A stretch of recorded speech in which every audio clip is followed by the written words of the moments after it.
What is Ormus? Does it have a mind-body connection? Can it provide superfruits by providing the right sustenance?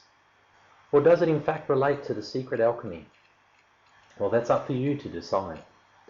This is about looking at how Ormus is produced, the resources that you'll require. So we're just going to walk you through these. First, you'll need some Dead Sea salt. This is a 250 gram bag. About 1.3 litres, 1 litre to 1.3 litres of distilled water or fresh filtered water. A mixing container. This is a glass container. Doesn't really matter, you'll be able to use just about any container. We'll use this so you can see. Sodium hydroxide, which will increase the pH of the water. An old sauce bottle, which the sodium hydroxide is diluted with water at about 10%. A stick mixer for mixing it all together. And finally, a pH meter, where we'll look to raise the pH of the water to approximately 10.7, 10.78. So let's start by having a look at the preparation of Ormus. First, we're going to take the lid off the mixing canister. We're going to add a large teaspoon of Dead Sea salt, as you see here.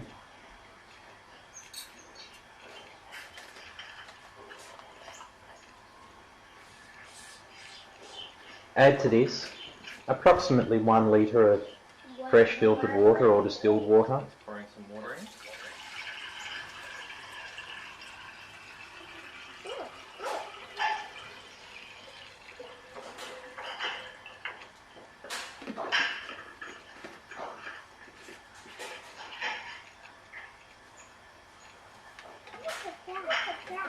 We're going to mix this now with the stick mixer, just making sure the salts are properly dissolved.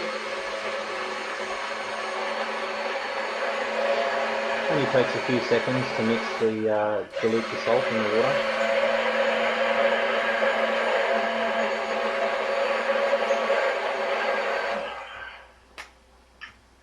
Now we're going to add the pH meter in so you can have a bit of a look at the pH with the salt diluted in the water.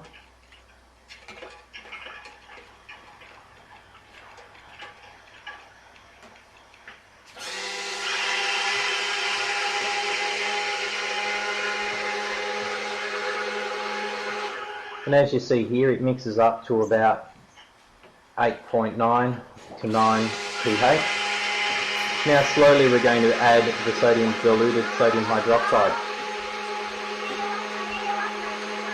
This process has a hanging point in pH terms of around that 9.9, but you'll be able to start seeing the Ormus precipitate in the water now as that's being mixed.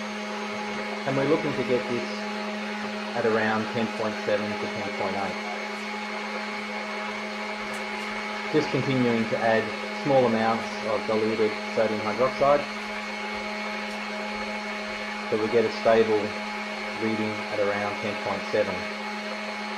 Now I know the stick mixer adds about 0.1 to 0.2 in the pH table, so I wait for it to settle for a moment, and you'll see here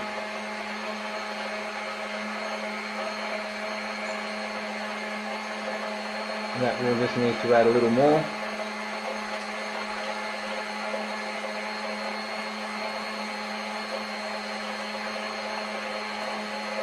And that's about perfect. So you'll notice that it's settled out at 10.7. Just going to pull it all out now. And you can see the Ormus coagulating in the water now. And that's it. From here we'll rinse a few times. But we have a little more to show you before we wrap up. Let's pop the lid on it.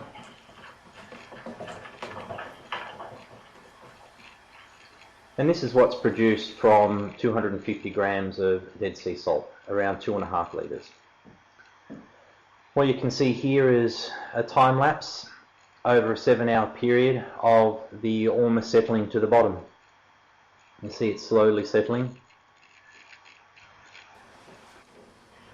Once the Ormus is settled, we decanter the water off the top and flush 3 times. Repeat that process 3 times. This is a cap full of Ormus in a 600 ml bottle of water, which I would usually consume. It produces this type appearance and would normally have a pH reading of around 9.9. Well, thanks for watching. When I first got involved in this, I had a lot of trouble finding Dead Sea salts, so I've made it available through my website for you. You'll find that at takeaction.com.au/Ormus.